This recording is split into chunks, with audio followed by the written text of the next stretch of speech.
First of all, thank you so much for coming this afternoon. It's my great pleasure to invite you to the 2024 Entrepreneurial Impact Competition. We're excited to be here to celebrate our students' innovative ideas. We launched this 4 years ago, 2021, and the idea was to boost the spirit of entrepreneurship among our students. It was originally an idea that was brought to us and funded by Bill Higginbotham, who's here in the front row, so thank you to Bill for that. The first two sessions of this in 2021 and 2022 were entirely online due to the pandemic and concerns about getting together in a space such as last year was the first in-person event, and it was a great celebration of our students' innovation and creative ideas. I see John here, so congratulations for your win last year. Really excited to see such a great audience here today. So as I said, thank you for coming. The finalists that you're going to hear from today were selected from an open call for proposals during the fall semester. And the students' team consists of both undergraduate and graduate students. And they were invited to apply to entrepreneurial ideas that have the potential to improve the human condition. Following a third review from our panel of judges, 4 finalists were selected to compete. And tonight, 2 teams will be chosen to win a $5,000 prize that's sponsored by our generous donors, Bill Higginbotham, as I said, sitting in our front, and Greg Zeitlin. The Zeitlin Innovation Award will be awarded to the team based on their creativity and merits of their project. And the Higginbotham Entrepreneurship Award will recognize a team with the most developed project, emphasizing their endeavors to bring their concept to market. So with that, I'm going to turn the floor over to Dr. Robert Simon, who's our Senior Director of Collaborative Innovation, and he'll be the MC for our event this evening. So Robert, the floor is yours. Thank you, Don, and I'm honored to be hosting this evening's event. It's wonderful to see a packed room in the House for the Entrepreneurial Impact Competition of 2024. I'd like to start off by introducing tonight's finalists. There are 4 finalists who will be presenting their proposals to you, our live audience, and our distinguished panel of judges. Please join me in a special welcome to our 4 teams.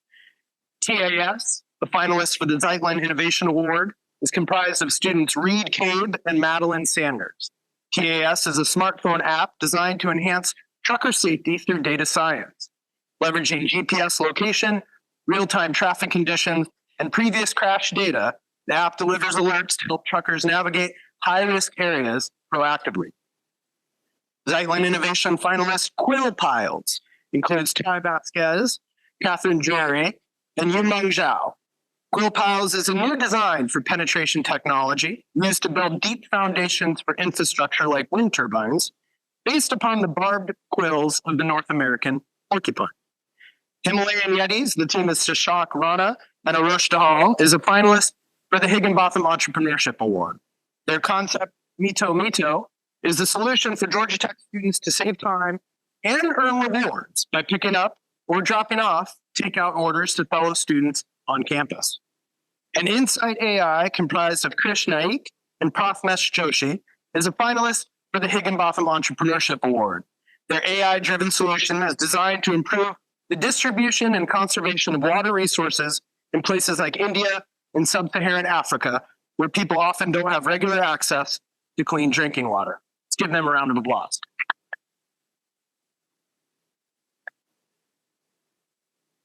During tonight's event, each team will pitch their idea and then answer questions from our panel of judges.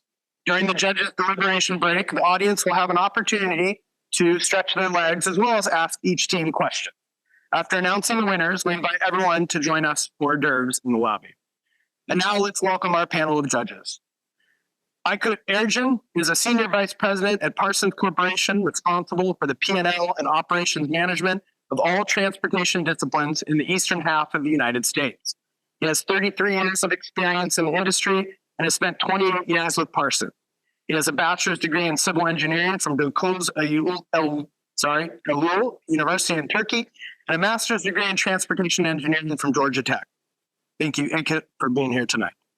Davida Knight is vice president and Atlanta area leader for RS&H and supports business development, operations, and project delivery. She received her Bachelor of Civil Engineering degree in March of 1994 and is a registered professional engineer in the state of Georgia. Thank you for being here tonight. Lisa Rankelstein, Director of the Charles E. Gearing Program in Engineering Communications here in the School of Civil and Environmental Engineering. Lisa is the creator and director of the Charles E. Gearing Program in Engineering Communication, which integrates instruction on written, visual, and oral communication into the engineering curriculum. She has decades of experience teaching engineering students how to effectively present their ideas in technical documents, fellowship applications, journal articles, conference presentations, and more. It's good to see you. Taylor Wright. Taylor has 30 years of experience in the transportation and infrastructure engineering industry, is currently Vice President for Business Development and Strategy Director for Atkins Realis, where he leads sales, marketing, and strategy for their local and municipal clients in the United States. In addition to his role with Atkins Realis, Taylor serves as the chair of the Georgia State Board of Professional Engineers and Land Surveyors, of which he's been a member since 2016. Thank you for being here, Taylor. And finally, Thomas. Thomas is a licensed professional engineer based out of Atlanta, Georgia. After graduating from Georgia Tech in 2013, Thomas has worked as a structural engineer in the commercial and industrial sectors.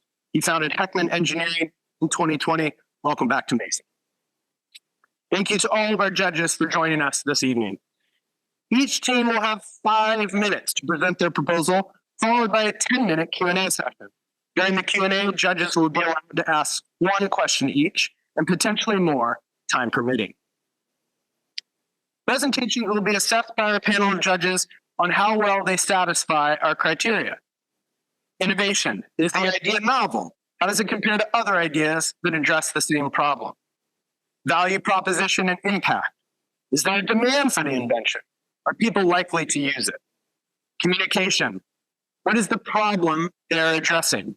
Does the speaker or speakers effectively communicate the problem and solution to a range of audiences? How passionate is the inventor or team about their idea? And finally, potential for entrepreneurial activity in the case of the Zeitlin, or probability of becoming a successful endeavor in the case of the Higginbotham. What are the pathways to achieving a successful venture? What knowledge gaps and barriers exist ahead, and how can they be addressed? These judging criteria will be used for both the Zeitlin Innovation Award and the Higginbotham Entrepreneurship Award. However, they will be weighed differently. The Zeitlin Innovation Award emphasizes the potential of a project. The winner of this award will be recognized for the merits of their concept at any stage of development. The Higginbotham Entrepreneurship Award recognizes the relative maturity of a project. Winners will have identified and tailored their concept to specific end users with an emphasis on bringing their concept to market. Now let's begin our presentations. First, we'll have TAS. This concept is a Zeitlin Innovation Finalist. It will be presented by Reid Cabe. Reid, you may begin your presentation.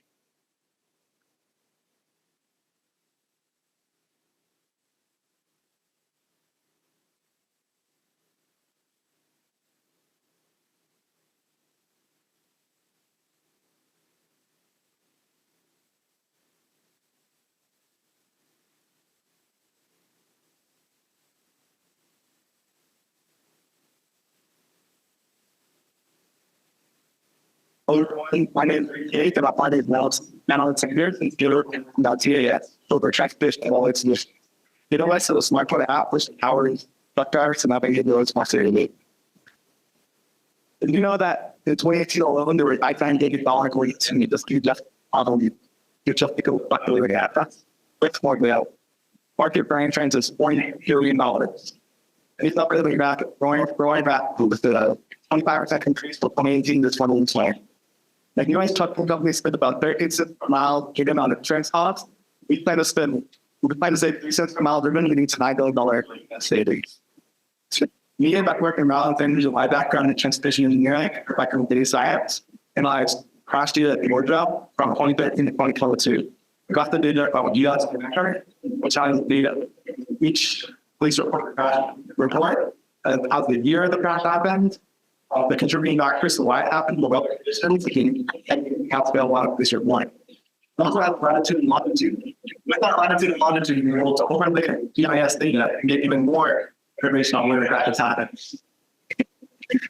You can see here on the graphic to my right, on the vertical axis is the roadway area, on the horizontal axis is the weather condition. And there's a huge spot in the presumed crash of which happened during each weather condition. Most of the crashes happen during sunny weather because most of the time it's sunny. However, we got an insight that curves are particularly dangerous during rainy weather for trucks, and that rural intersections are particularly dangerous during dark-colored areas for trucks. We continue our analysis looking at the different crash types and the different reasons for crashes, such as failing to yield or falling too close. We found that trucks crashes vary significantly from regular car crashes, and we want to see, could we find high-risk areas and then alert the truck drivers when they get in the high-risk areas to improve safety. So to test the efficacy of our idea, we wanted to see how much these high-risk areas really contribute to the total number of crashes. Because if each area had a similar number of crashes, it wouldn't really make sense to alert people of high-risk areas. So on the figure here, you can see on the vertical axis of the percentage of crashes, and on the horizontal axis is the percentage of roadway segments. So what we found is that a relatively small percentage of roadway segments contribute to the majority of crashes. Because of this, we wanted to create an app which could alert drivers of where these dangerous areas are and why. This is significantly different from the existing apps and sensors today, because instead of relying on sensors such as the car, being able to tell where the cars in front of it or cars on either side, it is based on real-time data such as the weather condition and traffic volume in the area. So we created a preliminary model to rank the areas using random forest regression. So how that worked is we used data from 2013 to 2022, and we had each crash in each area based on the latitude and longitude. And then we could basically predict using the GIS characteristics as well as the traffic volume and other data we got, how many crashes there were going to be in the next year. So we did that for each year from 2013 to 2020, and then we could check the model. The model could check based on the actual amount of crashes that happened. Then we did not use any 2021 or 2022 data to train the model, but we predicted how many crashes there were going to be in each area. Then based on that, we could see how our predictions compared with reality. And it was pretty good. We got to be able to find 78% of the roadway segments in the top 20% of crashes. So what that means is we could find roughly 80% of the high-risk areas that were in the top 20%. We could find roughly 80% of the locations that were in the top 20% of high-risk areas, showing our initial methodology works quite well for finding high-risk areas. To build upon these findings, we plan to create a model which can respond to data in real time. So such as the weather condition currently, it can tell whether intersection or roadway segment is dangerous. We also want to determine the best way of alerting drivers. For example, if a dangerous curve is ahead, how far ahead from the curve should we alert the driver, and how should we alert the driver? And then finally, we should evaluate if the app lowers the attention in lower risk areas. Because since we know, because if the trucker gets too complacent, they might not worry about the lower risk areas as much as the high risk area. Thank you all for your time, and we're open to any questions.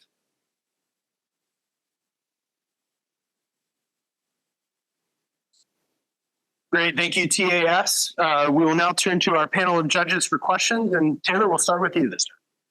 Yeah, thank you for the presentation. I guess my question is, are you looking to market this to trucking companies to help reduce their crashes, or are you looking to market it to insurance companies similar to the apps where you track drivers? Thank you so much for that question. I was supposed to go over it, but I kind of glossed over it. I got a little bit of it.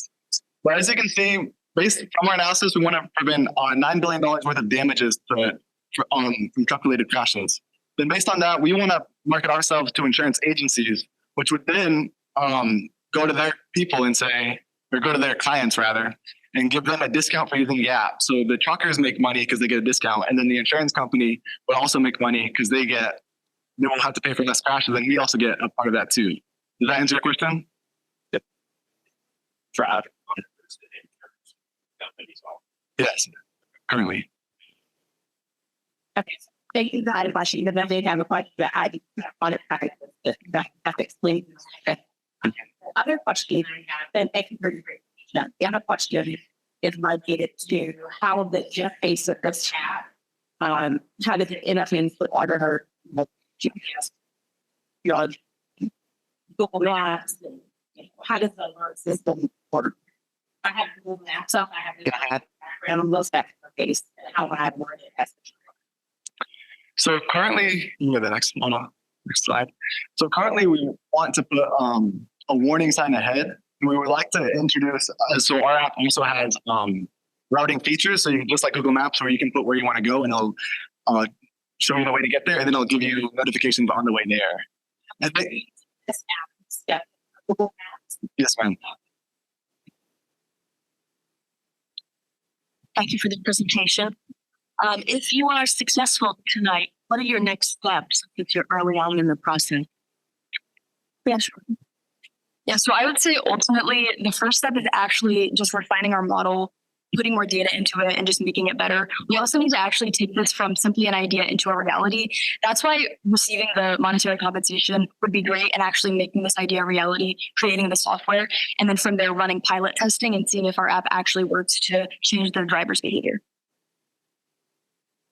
So currently the software on. Yeah.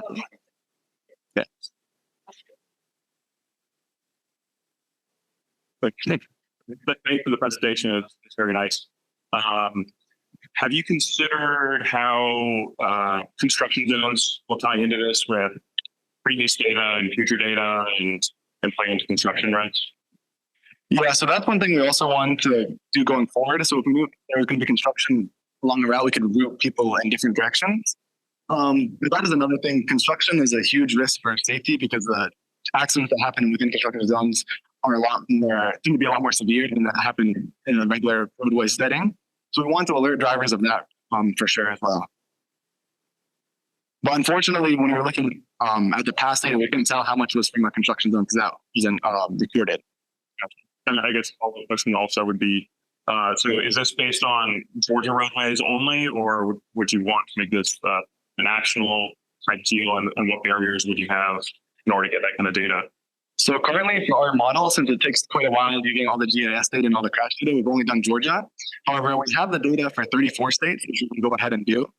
And then once you get the data from the 34 states, even in areas where we don't have crash data, we're hoping to use GIS data and also the real-time traffic and weather data to determine if an area should be high risk or not. Thank you. Thank you. We do have time for more questions. Yeah. So you talked about analyzing the crash data. The important part would be determining which high risk areas are preventable. Can you talk to me a little bit about how you can collect the data and then analyze it? All of it. So I think one thing with the model too is the random forest regression. So basically how it works is it separates each area into by different categories. So it's a high crash risk or low crash risk. And it also separates why those crashes happen basically. So from that I could tell, okay, if there was a crash here that happened to a vehicle failure, for example, it wouldn't weight it as much as if the crash happened to a driver error as being more likely to occur in the future because that's kind of a random event. Can we Madeline? I don't think so. Okay. And then, so I think from there, so we already know how predictive those measures are of future crashes. But what we still need to do the testing is what kind of crashes we can actually prevent through driver behavior. So driver behavior accounts for over 95% of crashes, as opposed to like the vehicle failing or an animal in the roadway or something, a roadway failure. Almost all crashes are caused by driver behavior. So the basic idea behind the app is if we could change driver behavior in these areas, we could prevent these crashes. You've been able to automate that process where you're analyzing crash data. Yes. So basically, we collect the data using Python, and then we built a model using Python, the random forest model, which basically separates it into different categories, and then it can, based on that, it can predict the amount of crashes in the next year, and then it can see how far it's off automatically. And then it can say adjust the kind of way it's categorizing data. And we did that so we trained it from year 13 and then it could see the data in 2014. And we trained it for each year going forward, essentially, and let it correct itself based on the past data. And then for 2021 and 2022, it didn't let it correct itself and saw how good it was based on that much data. Does that make sense? Okay, thank you.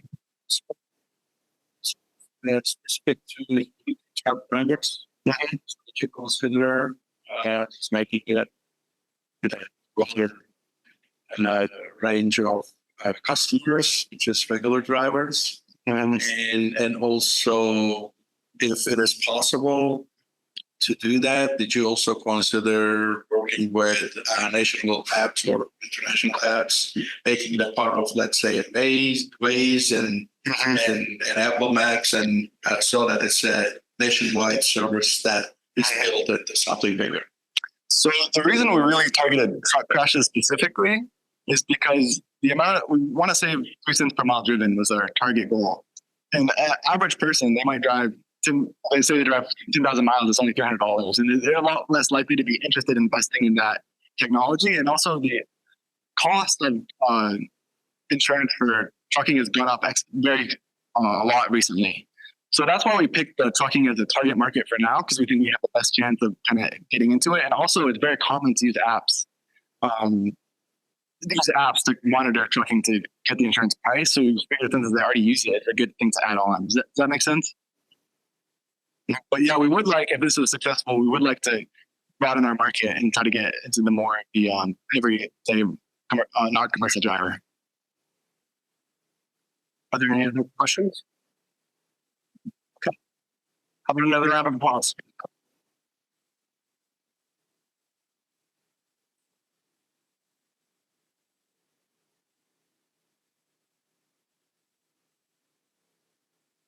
Thank you, TAS. And before we go to the next contestant, just a quick reminder for the presenters and judges. It doesn't sound like the microphone's on in this room, but it is picking up the recorded message. So please use the microphones. Next contestant is Quill Piles. This concept is a Zeitlin Innovation Finalist. Will be presented by Ty Vasquez. Ty, you may begin your presentation.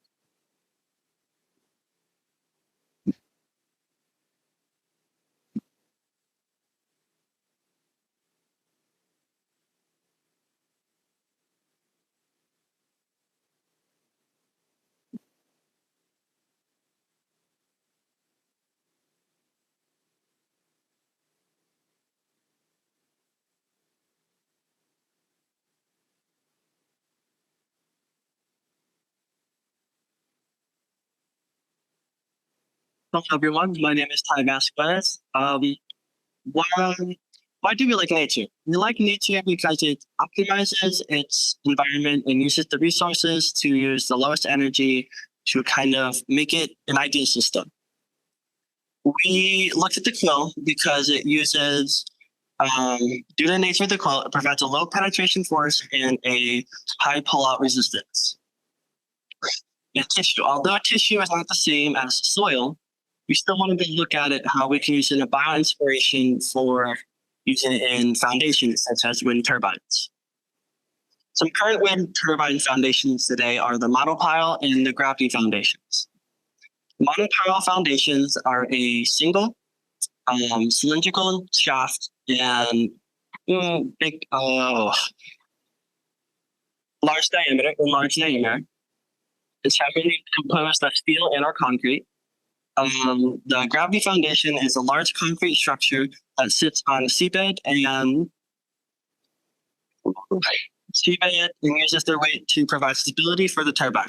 It's typically made of concrete, base, and steel.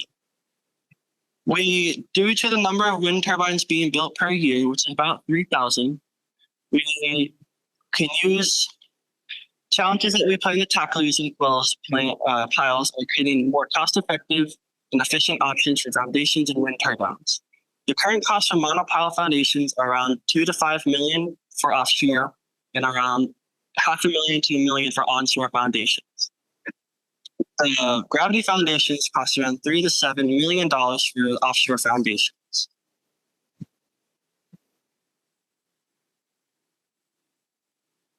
We designed 4 different models. This is our control. We use a barbed quill like the porcupine, a conical quill, and a step conical quill. We tested each one to see how deep they can go based on the penetration and pull-out forces. On the graph, we can see on the penetration forces, we can see how the conical quill, which would be the orange line, has the least penetration forces, which is what we would like. However, for the pull-out forces, we have the quill pile 2 or the barb quill, which is the greatest pull-out forces. Using this, we decided that a mixture of the two would be the best option for a new foundation. We suggest that using our foundation, we would be able to cut costs in half, be able to use less material, and we would be able to have an easier installation cost and easier installation itself. Some ways we can implement the quill into wind turbines is as wind turbine sizes increase, they are subject to high lateral loading, which results in large overturning moments. By allowing these quills to resist pull-out forces, we can resist these overturning moments to combat these forces. With gravity foundations, they take up a wide area and support the turbine. So when we use our quills, we're able to minimize the footprint of the site area to use less concrete to stabilize the turbines, and we can minimize cost overall. Although originally we thought that the quill 2 or a barb quill would be the best overall, it was not in fact for the penetration. However, it was for the pull-out forces.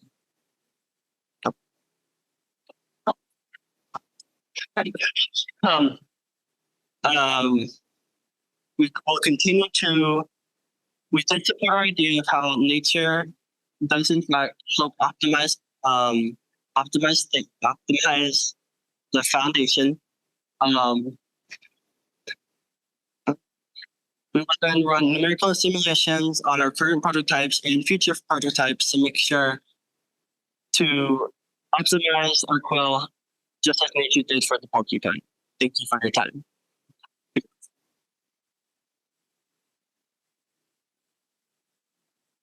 Great. Thank you very much. We'll turn it over to our judges. Davida, let's start with you. I know you had some costs on the first slide. Can you go back and describe what were the cost savings for the quill pile?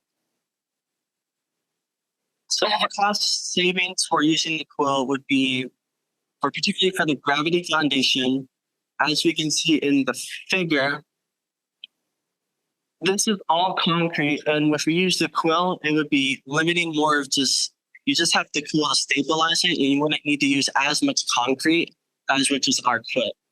And we'd be cutting costs around by taking out the base, it's a concrete base for the gravity foundation, about $250 to around $400,000, taking out of the concrete base.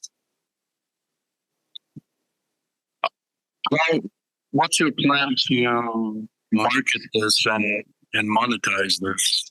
Like you're cutting the cost into half for a significant amount. That's good.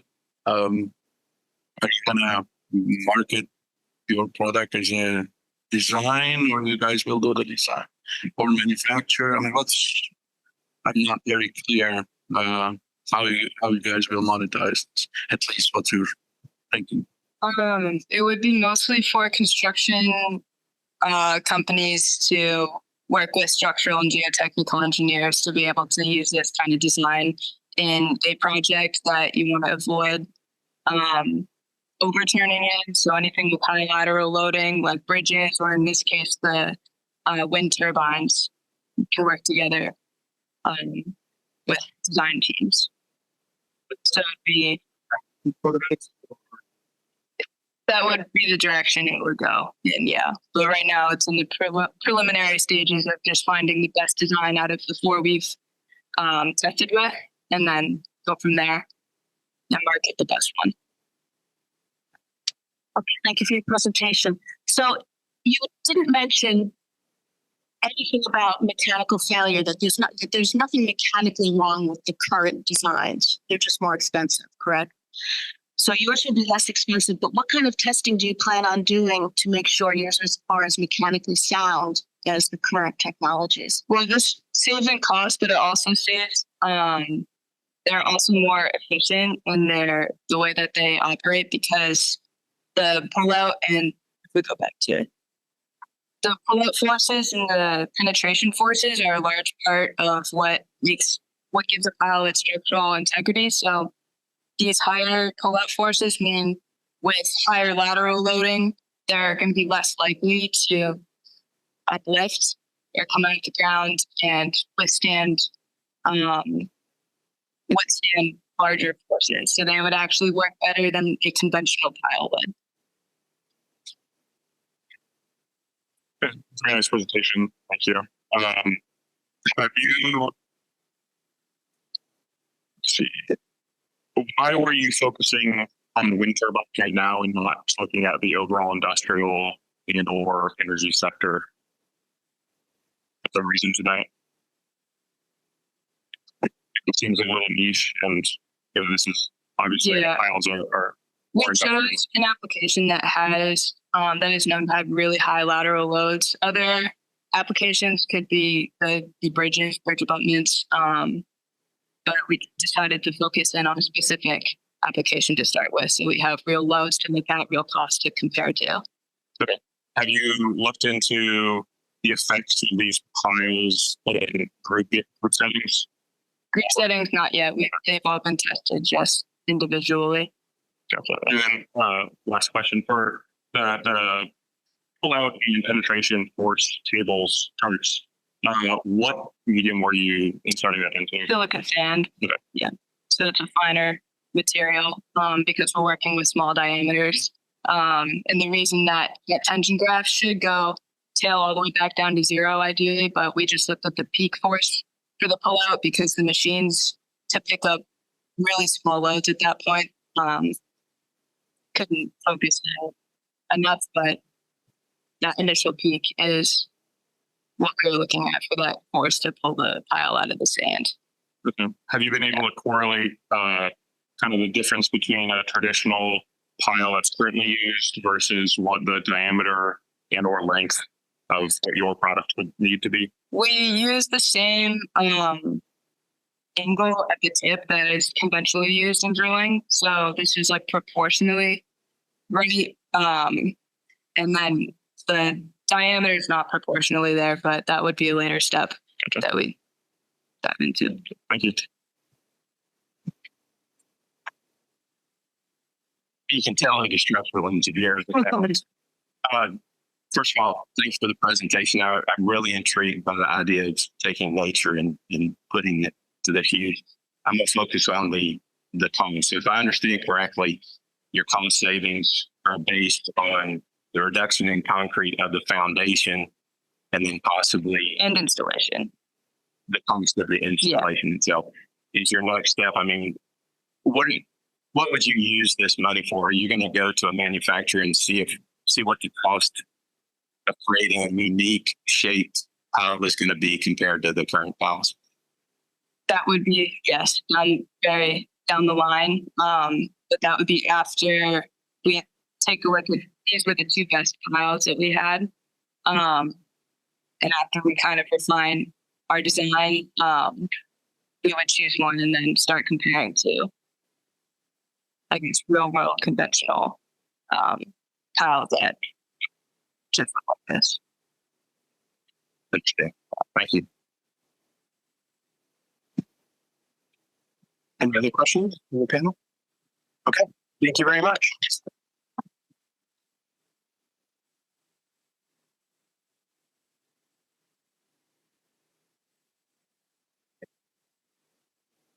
All right, thank you, Quill piles. Next is the Himalayan Yetis. This concept is a Higginbotham Entrepreneurship Finalist. Will be presented by Sashank Rana. Sashank, you may begin your presentation.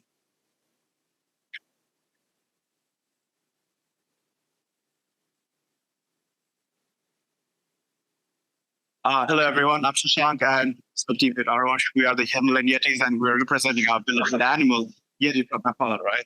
So as per Oxford Dictionary, civil means anything with citizens and the concerns. So being a civil engineer myself, I'm focusing, my motive is to focus on citizens, but since I'm in school of students, right? So last semester, me and Aarosh, we were camped up with our stuff and we had a deadline.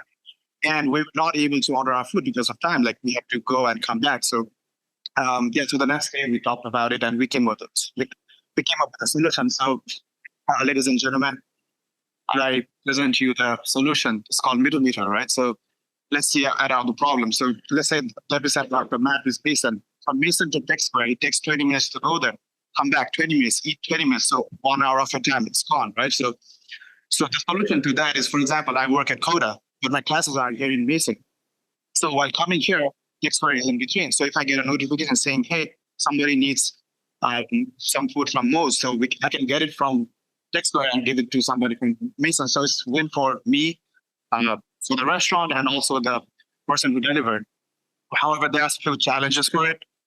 The first one being the students may exploit it as their income source. So we are capping up to 6 deliveries a day.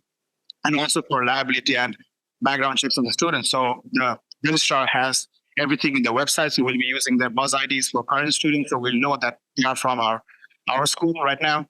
And also we don't want to miss out our international students. So instead of monetary value, we'll be doing our reward system so that they can also use the service and they can be our delivery person.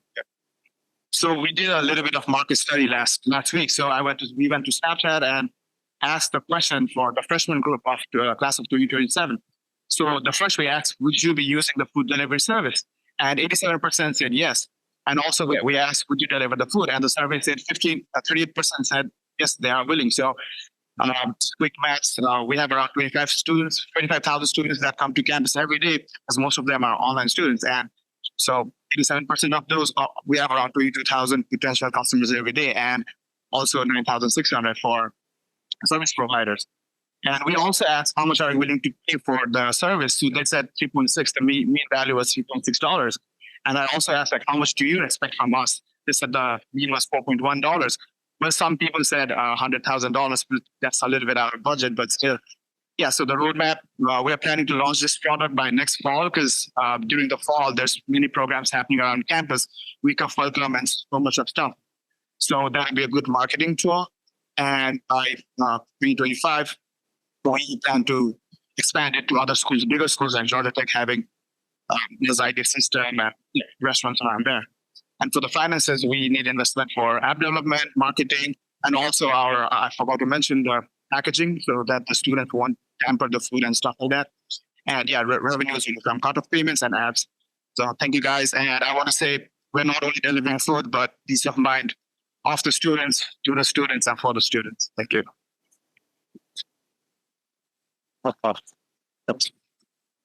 Great, thank you. Thank you for concentrating on the commercial aspect of your idea. I think that's an important part of innovative here and how you guys will try to monetize this. So my question is, how is your app is going to compete with the regular food delivery systems that we have? Is it cheaper, faster, both? Yeah, so can you go to the map, please?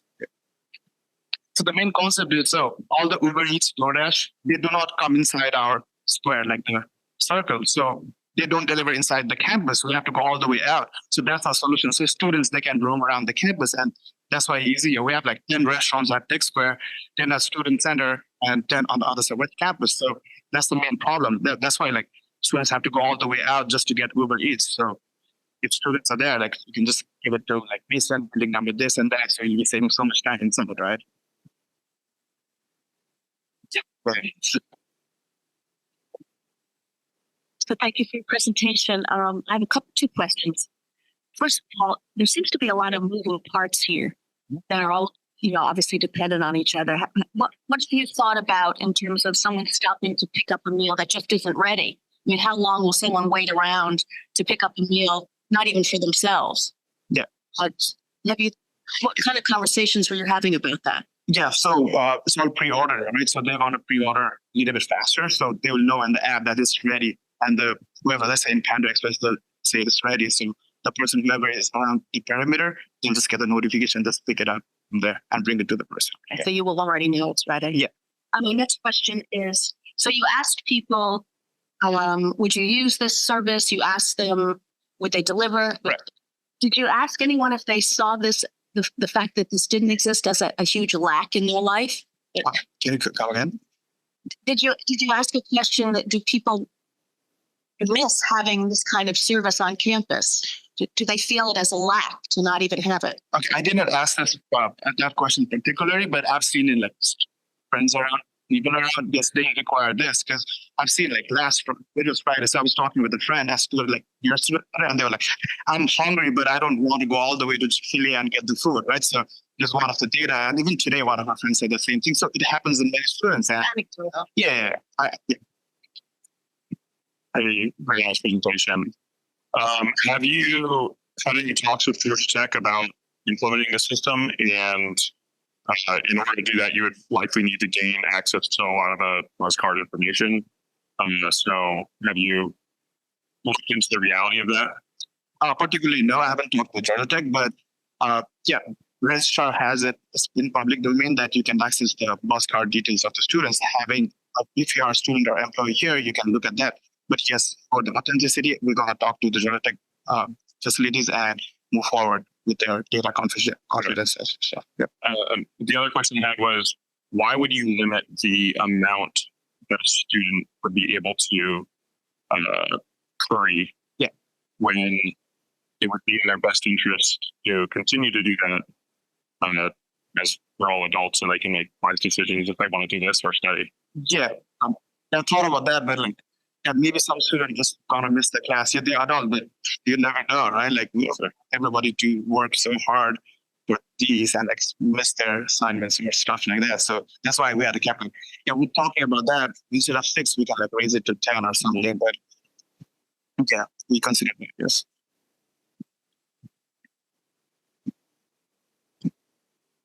It's a very, very interesting idea.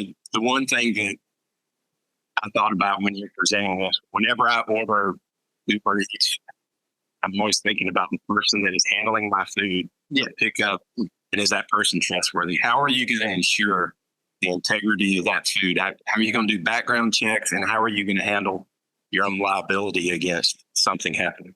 Yes. So the first thing was like packaging. So we're going to use the packaging that no one can tamper the food. If it's open, they will not accept the food, right? And the other is for the people. Yes, trust like students. So it's the students here at Georgia Tech. I think everybody's nice here, right? I think so. Yeah, I don't have particular answer for that. No, I can answer that. So we're gonna use the badge ID, but the badge card of the students, so we can verify who the person on the other side is. So it's all the students and people who are in Georgia Tech right now. So if we have access to their DT ID, we can know if the person is on the other side. I guess that answers a lot about personal liability. So.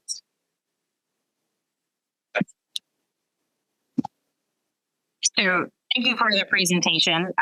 I know I use a lot of delivery services, and there is a sensitivity there with who's handling my food and what they may be doing. But I want to go back to the buzz card because I'm not clear on access to that information. That would appear to be very sensitive information. And so what did you say in terms of public information that's available?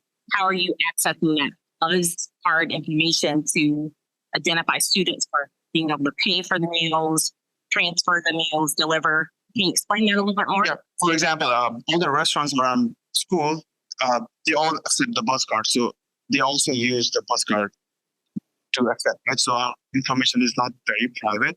And also the registrar has put it in the public domain also. And yes, we are planning to make it more serious. So we will talk with the Georgia Tech authorities about this. And so that we'll have the database that we require, like just the basic information of the students and potential. If something happens, for example, background check we're talking about, if something happens, like we just like deduct some money from their bills, the dining dollars, whatever they have, we call it, yeah. So restaurants that can participate are restaurants that are already in the Georgia Tech program that accept the buzz card. Yes. Okay. So basically that's the concept. And there are a few restaurants around school that are not yet buzz card. They don't accept it yet, but we can focus on that or put that like later also. Yeah.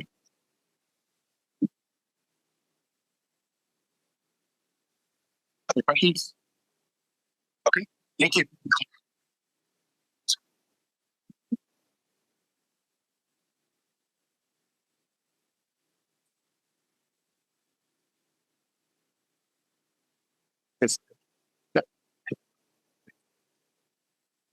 All right, thank you, Himalayan Yetis. Lastly, Insight AI is our final Higginbotham Entrepreneurship finalist. Will be presented by Krish Naik. Krish, you may begin.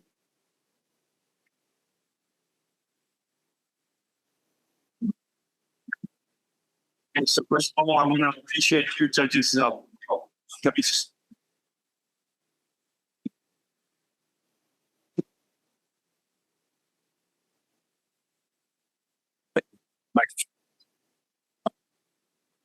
first of all, I want to appreciate all the judges being here and honestly setting this whole thing up.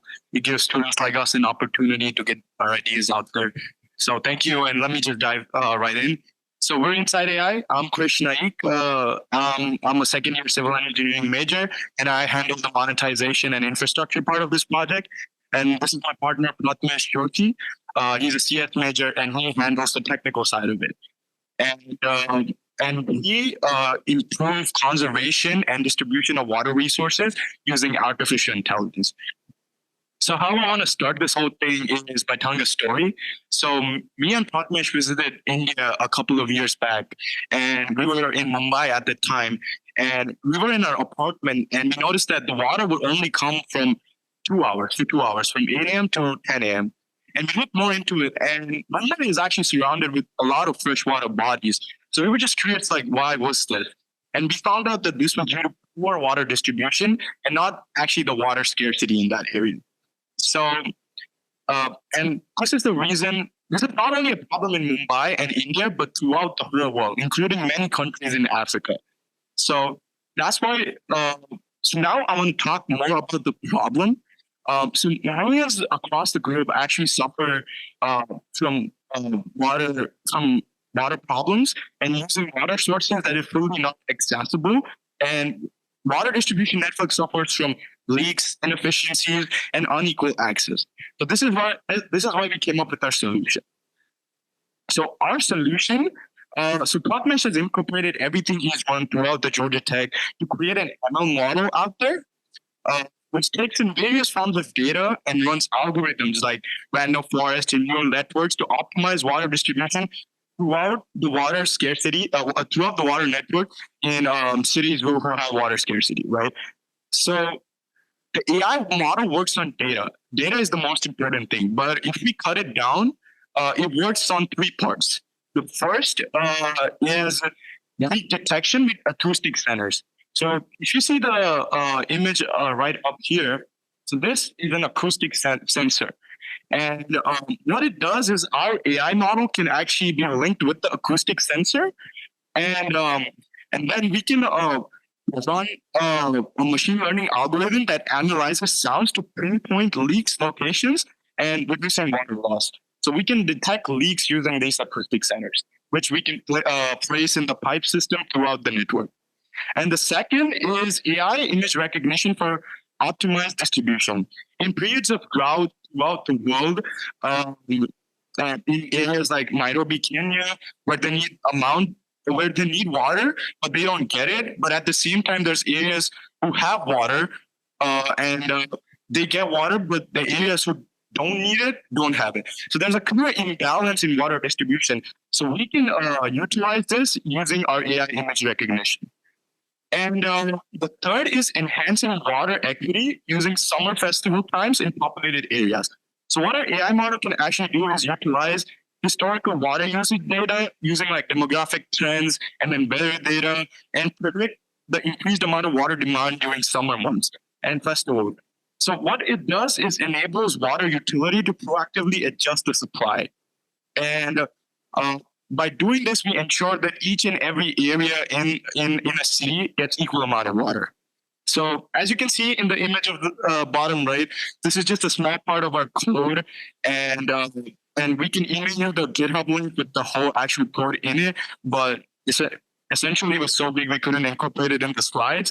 But what we want is this is very easy to monetize. We can get in touch with municipal corporations in different cities, NGOs, and get our product out there because we have the code ready and we want iterative testing and get feedback on it. So thank you so much, and we're Inside AI, and thank you for listening.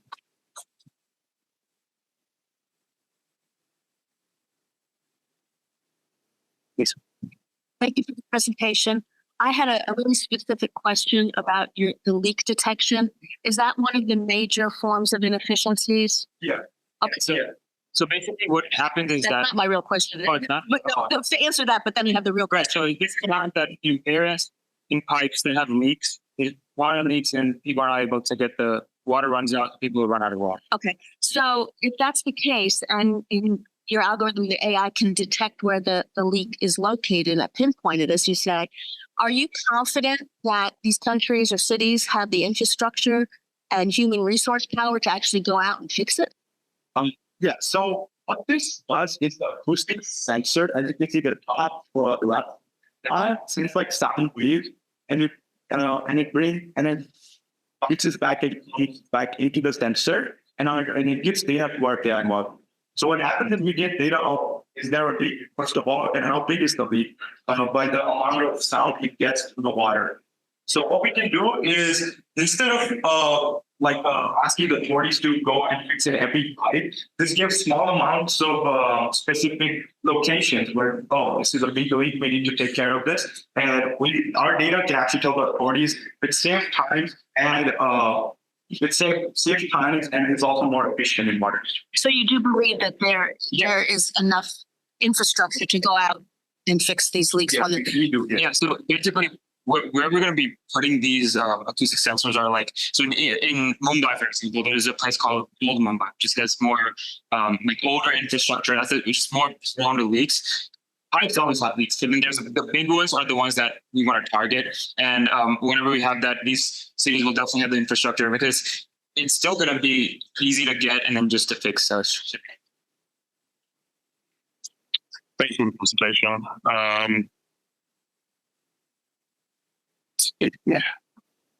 What are the gaps in knowledge that you don't have right now? So the biggest thing that we lack is data.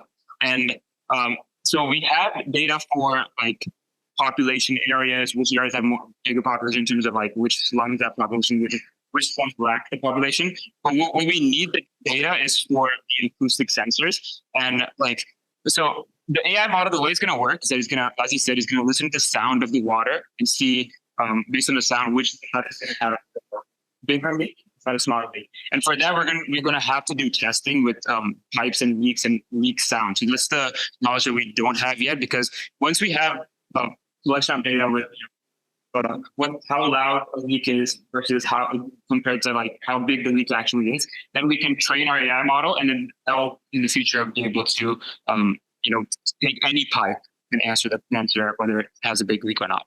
Have you looked into like cost per mile of pipe or anything like that so far? So what do you mean by like how much would this cost to install and manage? Yeah. So the AI model doesn't actually have a cost, but these acoustic sensors do, which is ranging from 150 to 200, depending on what kind of quality of acoustic sensor we get. And we would want to target areas which have high demand around it. And if we do that, and then put at least like 5 per 100 for 10 miles per square meter, so that would be ideal. So this is more something we actually get our product out there, and we actually get in touch with the multiple corporations, and they accept our idea. And this is definitely the next step to take in mind into the cost, the number of acoustic centers, and everything. I think so. These places that lack water, these guys are actively looking for solutions to fix this. So they have a big spot where they are going to be able to afford these sensors and be able to put it, because they are out there actively looking for solutions. So that shouldn't be the biggest part. Loss costs more to them. So they're actively looking for solutions to reduce that water utility. Great. Thank you. So I've got a couple of questions. I'm probably going to demonstrate my ignorance on the AI. First of all, you've got a photo there of the Siemens. I assume that's the acoustic sensor. Yeah. So that's an existing product. Yeah. And it's being used for. No, it's not being used for our thing. It's not the acoustic sensor. So companies do make. There's a lot of companies who make acoustic sensors for different types of researches. So we currently if your question is, do we have a competitor who's actually using this to do the same thing? That's my question. No, they're not. So these are used for different types of researches that need data for water, but nobody's using it for water distribution and conservation. Are they using it for leak detection? Yeah, it's not for water. They're just using for any sort of research necessary. We're the only company right now that are actually incorporating AI and these various sensors and honestly image recognition and like this whole thing is entirely novel. And we've done our research before. Are they being used for leak detection? No, How do you know that it's suitable for that purpose? Because we've talked to some mechanical engineers here and in India too, but this is something that we can actually like adapt it to our like specifically for finding leak detection and not completely make a new product out of it. So this is something like using an existing technology out there to make it more efficient. So okay. On the AI image recognition for optimized distribution, can you explain to me what the image recognition is and how that would be used to calculate efficient routes for water delivery? Yeah, so I'll give you an example of like Mumbai. You know, it's a huge city, big population, huge traffic, and our image recognition system is basically going to be sent out to these tanker water companies. That will be even the most efficient route to be able to reach these places with tankers of water. So I'll give an example. I used to live in India, and whenever we used to, there are days we would just not get water, and for the tankers to come, it would take hours because of the traffic, and because we're not going to be the only place that have this water shortage. There's like multiple places out there. So tankers are then like with the image recognition, we'll be able to provide. So each tanker is specified to go to a specific location, and we're going to be able to send them what the best possible route is in terms of that. So it's monitoring traffic. Yeah. So I think what happens is during droughts is areas who don't need that much water get more water, and areas who actually need it doesn't end up having it. So with this data we can get is what area actually consumes how much amount of water. We can send tankers according if there's an hour or something. And the last question, your end user, the ones you're trying to sell this to would be public works type. Okay. Yeah. Thank you. Okay, so two things I want to make sure I'm understanding. One is a sensor that you're going to modify to monitor water leaks. There'll be a cost associated with that you will sell that product to utility companies or water utility. The other part of it is the technology. How are you monetizing that? Is somebody paying subscription costs to access that information throughout the year? Wait, just explain that a little bit more to me. We would ideally want a second for retainer. So AI model would charge a fee. We haven't actually come up with a number yet, but it will be the use of our model. There will be a fee that I population. Okay, so the water utility company that would purchase these sensors will also have some subscription for the monitoring that they would. Okay. Because the data we get from these sensors, our model gives them the data in a way that they can actually see, this is the place, there's a leak and they have to fix it. And so the fee is for the model. We're also exploring options where we can just give them access to the model itself, or not access to the model, give them access to data. Just so our model gives them the data. We're exploring areas where we can just give them the data directly and maybe type of just a system where they're just paying us for a very long period of time. We have time for one more question. Good. Yep. Nope. Okay. Thank you. Thank you.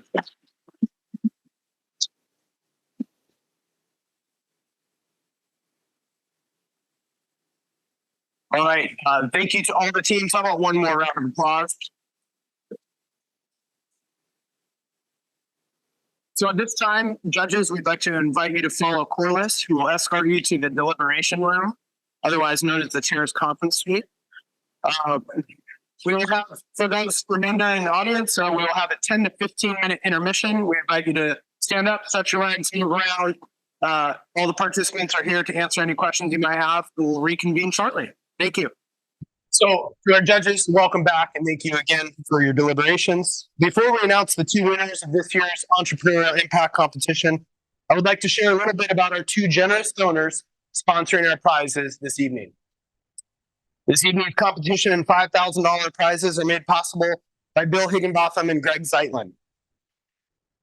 Bill is a 1976 graduate of the School of Civil and Environmental Engineering and a serial entrepreneur.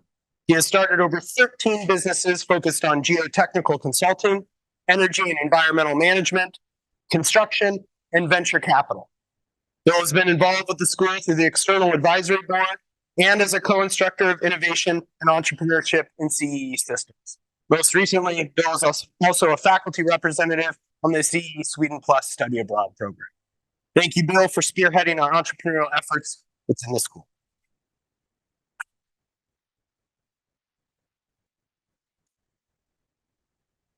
Our second prize was established by Greg Zeitlin in honor of his parents Phyllis C. and Alan G. Zeitlin, who was a 1962 graduate of the School of Civil Engineering here at Georgia Tech. Alan led a successful entrepreneurial career in construction and real estate in Atlanta. The Phyllis C. and Alan G. Zeitlin Prize honors Alan's appreciation to Georgia Tech for helping him launch his successful career and presenting the opportunity for him to meet his wife, Phyllis. Many thanks to Greg Zeitlin for establishing this prize in his father's memory.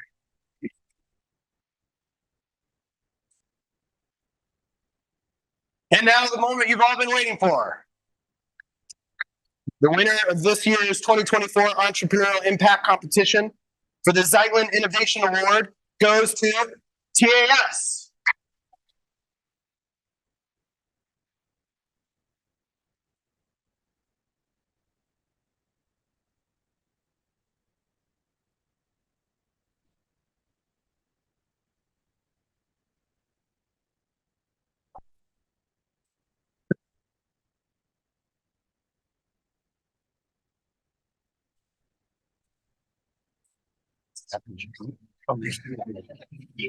Just follow you.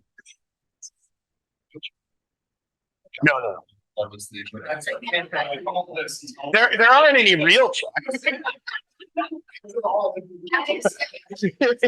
All right. Congratulations again to TAS.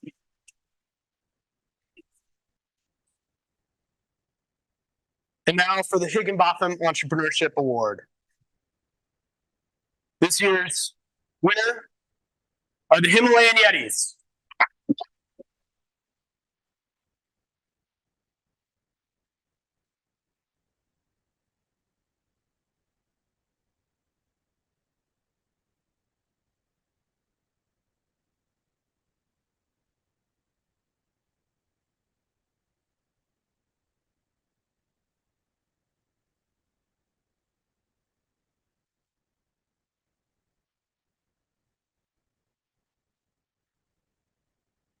Thank you again, everybody. And for our winners, please follow Casey out into the lobby for some more pictures. And for everyone else, thank you for attending, and we'll see you at the lobby.